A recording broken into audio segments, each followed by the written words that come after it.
Hello guys, magandang araw po sa inyong lahat. So welcome back sa ating YouTube channel.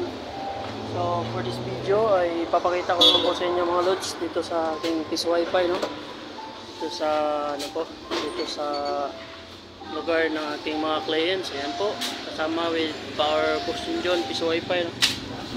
Ayan. Kanina po medyo mahina yung nila signal, kaya nag-additional for antenna po sila. May antenna guys sa taas.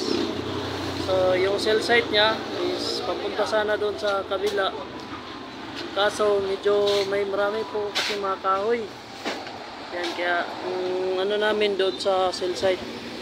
So ayan, maglalagay po ng link sa sa description link yung app na ginamit po namin para sa cell site. Ayan na po yung antenna, then mag speed test po tayo ngayon. Yan po. Ayan po. So mamaya, so maliit lang yan yung 5G na antenna. So ngayon, kanina is nasa 5 Mbps lang yung GOMO natin, no? And ayan, ito try po natin mag speed test. So try natin kung totoo ba. So ayan, so mag speed test po tayo gamit po ang ating GOMO. So Globe test server po ito mga guys, no? So ayan, tingnan natin yung Peace Wi-Fi ni Sir Boston John program. Tingnan natin. Ayun. Tingnan natin kung sa 5 Mbps po kanina wala pang antena, ngayon. Ayan na. Ayan na. So ayan. So maintain sa po 20, no. So ngayon umaabot po siya ng 30 Mbps po. Ayan. Ayan 37. So dito sa ating upload, ayan, so 24. So ayan, yun yung ginamit po natin, yung antenna. Nakatama po yung cell site, no? So 26 Mbps. So kayang-kaya na po, parang PLDT na. So ayan. So try muna natin, ulitin natin para mas maganda.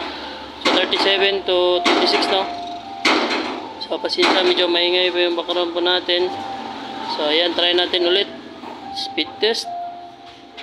So ayan. Yun. Yan. Yun. 20, 15, 14. So yan. Medyo yun. Naglalaro yung signal. So ayan. So at least di siya bumababa na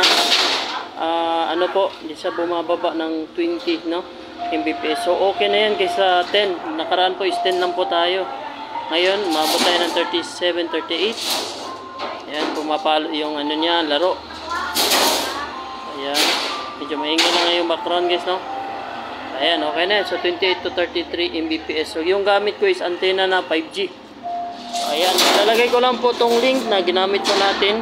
Iyan na lang natin sa description link. So maraming salamat po sa inyong panonood sa ating YouTube channel. Don't forget to click subscribe para updated po kayo always sa ating mga bagong video nating upload dito sa ating YouTube channel. Thank you very much.